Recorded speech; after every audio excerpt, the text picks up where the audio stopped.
How to write a business plan.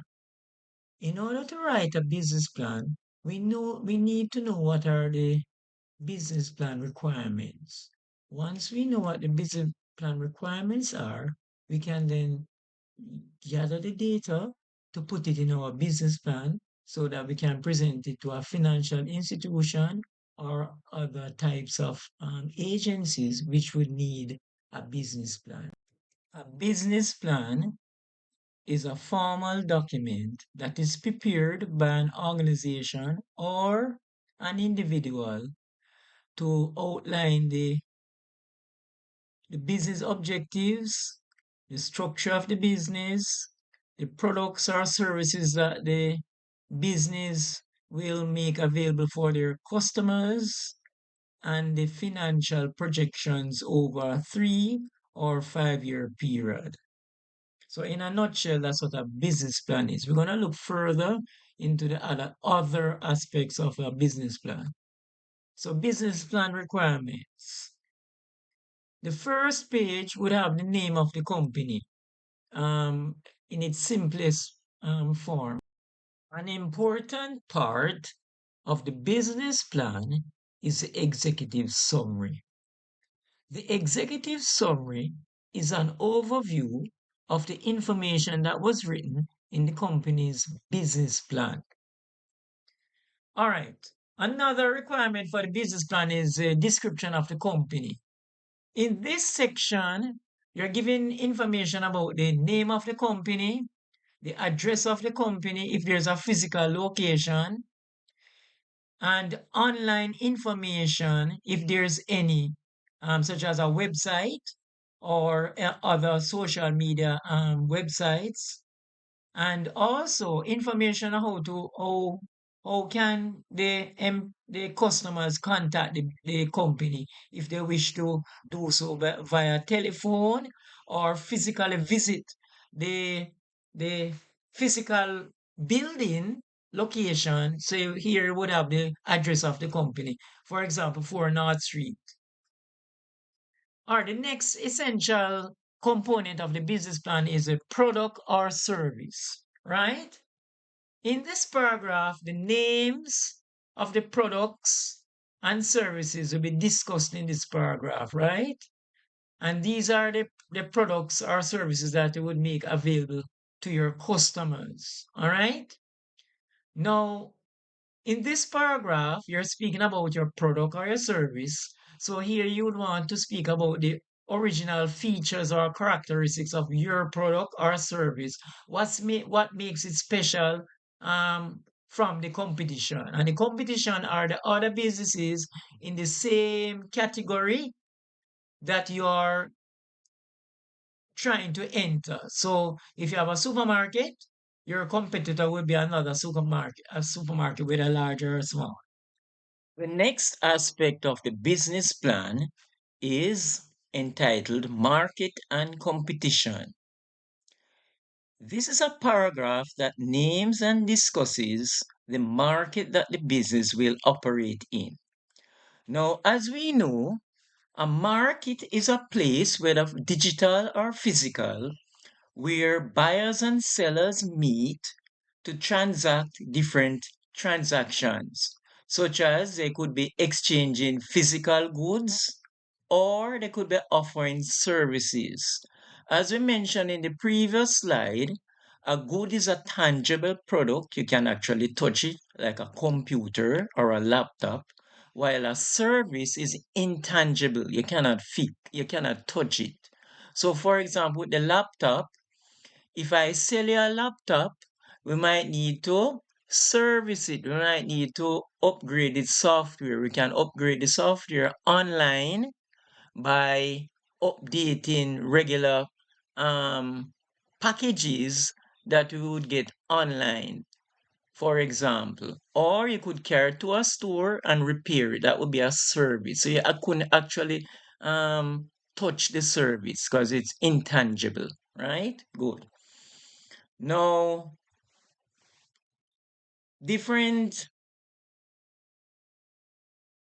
organizations will have different markets, as you mentioned. Some will be digital and some will be a physical marketplace. For example, if you're at an auction, for example, you'll actually meet at a physical place to sell a car or a particular product based on the type of goods and services that the company offers. All right, competition. Now, in any market, you will not be the only company offering that service or product. So the competition are the other companies that will offer similar products or services in that category, right? So for example, if you have a hotel, for example, right?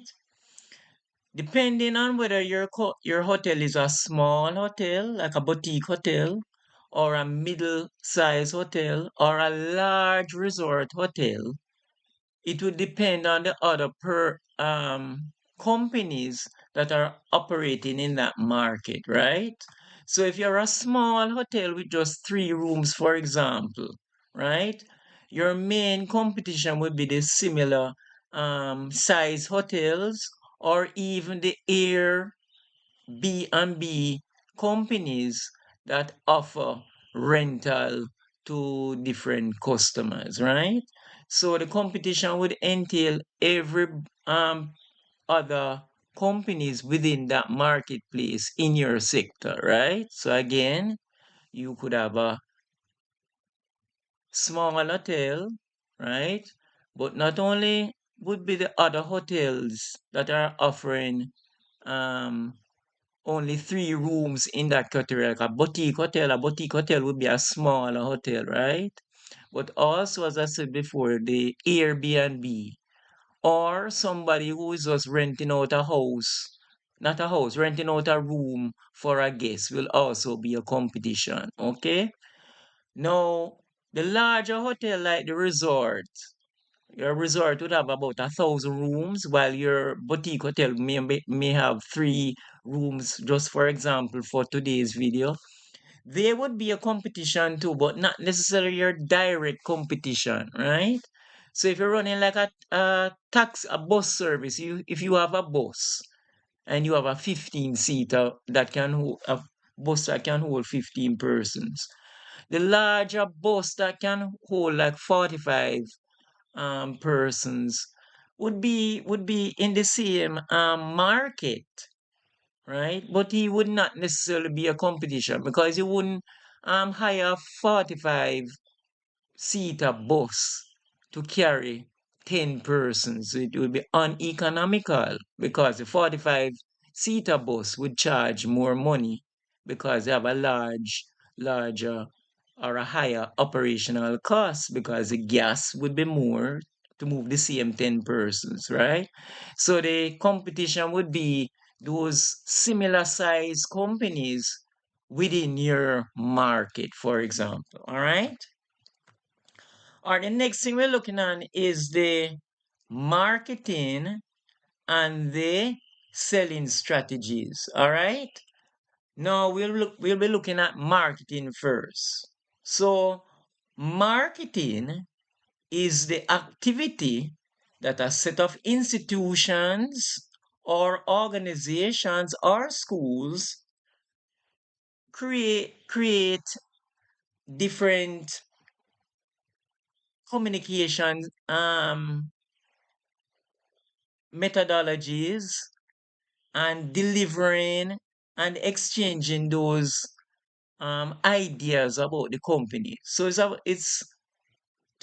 this is done to enhance the value for its customers, clients, partners, and the general society at large. All right.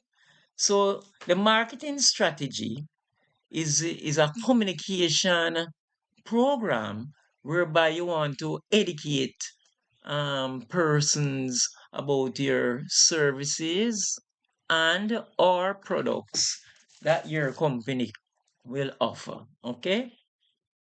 Now the customers will be the person who uses the products that you or services that you offer, right? Your partners, for example, would be those organizations or persons that you team up with so that you can offer your services or products to the marketplace, all right, or the persons in the society. So, your partner, for example, if you are running a bus company, for example, and you have a 45-seater bus, maybe you could team up with somebody who has a smaller bus of 15 seats, whereby if you get a contract to transport 10 persons from point A to B, you could partner with that person and say, whenever I have 10 persons, you're going to I'm going to team up with you so that you can transport these 10 persons, because I have a 45-seater bus and it's not feasible for me to carry 10 persons in a 45-seater bus. Okay. All right, the selling strategies, right? So we're still on marketing and selling strategies. So for the selling strategies, right? You want to identify your sales targets. How many persons do I intend to transport per day if you're running a transportation company, for example, right? So in order to find out um how many persons would likely to be transported from A to B, you have to do your market research. So, for example, if you're going to transport persons, for example, from Portmore to Kingston, for example, or whatever city you're living in, you would need to conduct a research to find out who are the persons who reside in Portmore that would travel on a daily basis to Kingston, which is a main city, and what time, and also from Kingston at the end of the day back to Portmore, right? So you'd have to find out the persons who are traveling in the morning and maybe in the midday and in the afternoon. But the main times that people would travel mostly, because most persons would work or go to school, would be in the morning and in the afternoon. But you could also include different times of the day, but the main times would be in the morning and afternoon. Then now your selling strategy would need to set up your goals, how you plan to achieve your selling strategies. You'd have to price your product or services competitively. You have to identify your ideal customers. So, for example, I mentioned that persons will be traveling from Portmore to Kingston. Who are your ideal customers? Is it school children? Is it working people? Is it government employees? Is it call center employees? Right? Now, after you've identify all of these things in your market research, you want to see, you're going to problem solve to see, how are we going to entice the persons to use our services or products so that you can achieve your business targets? All right. So you could offer a something free to complement your service, right? You could, and you need to understand your audience. Who are you communicating with? So if you're communicating with children, it would be a different type of audience versus people who are working, because they have different needs and requirements and needs of physical space if you're traveling on a bus. So you need to identify from your pool of potential customers who you're going to serve in that market, right? They need to create a unique selling proposition, right? What is unique about your service or product? Then you want to maintain your sales pipeline. meaning you want to maintain your customers. You want to have a strategy whereby you keep your customers either buying your products or buying your services, right? You could also have a referral program, right? Some persons offer a referral program. You need to set your sales targets and goals. You need to identify how you're going to use social media if you need to do so. You need to have you need to demonstrate your product sometimes or your services, right? Then you need the solution for selling, right? How would your service or product solve a problem? All right, so we're moving on to the next slide. All right, an operational plan, right?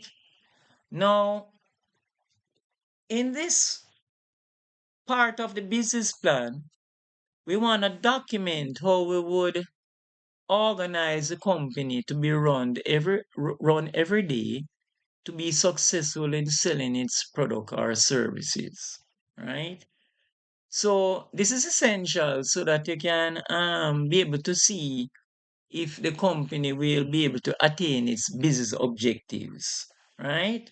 So if you're setting up a school, for example, you would set it up in such a way that at the end of each school day, you could have the attendance and the different requirements that are needed by the Ministry of Education on a daily basis, a weekly basis, a monthly basis, and a term basis, and at the end and the beginning of the school year, the academic year, right? So that's an operational plan. All right, the next business plan requirement is ownership structure. This paragraph describes the structure of the business owners, right? A business is a legal entity, so you would need to do the necessary registration and different application to the necessary government agencies, right? So here now, the main ownership structures need to be set out in the ownership structure. And the main ownership structures are the sole trader, a partnership, a limited liability company, and a publicly listed company. All right. The next requirement for the business plan is the organizational structure, right? This paragraph states how the business is organized in terms of its organizational structure, right?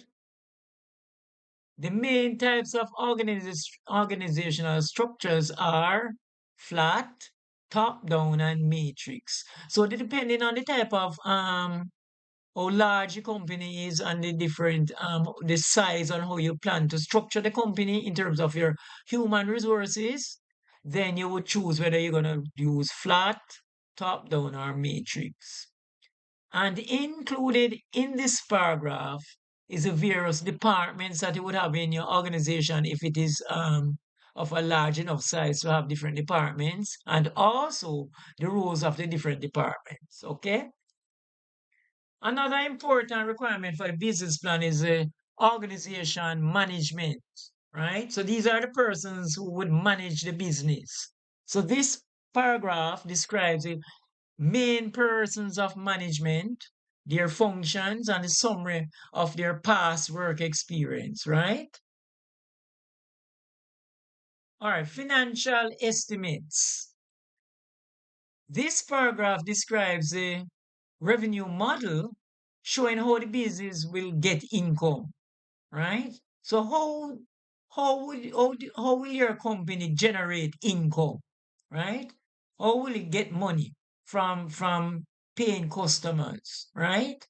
Also, the strategies of pricing and sales forecasts are also needed in the financial estimates, right? The financial projections are needed for this section. So businesses use um, financial projections for the next 3 or 5 years using income statements, balance sheets, and cash flow statements um, pro- to present their expected income, profitability, and cash flow over the 3 to 5 year period.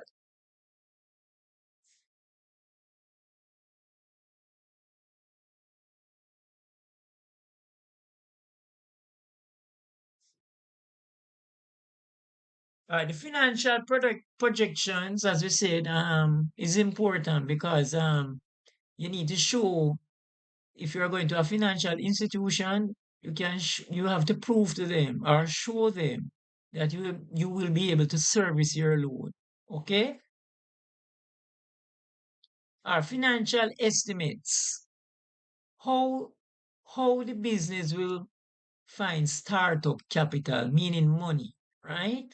Startup capital is needed to buy machinery and pay workers at initial stages.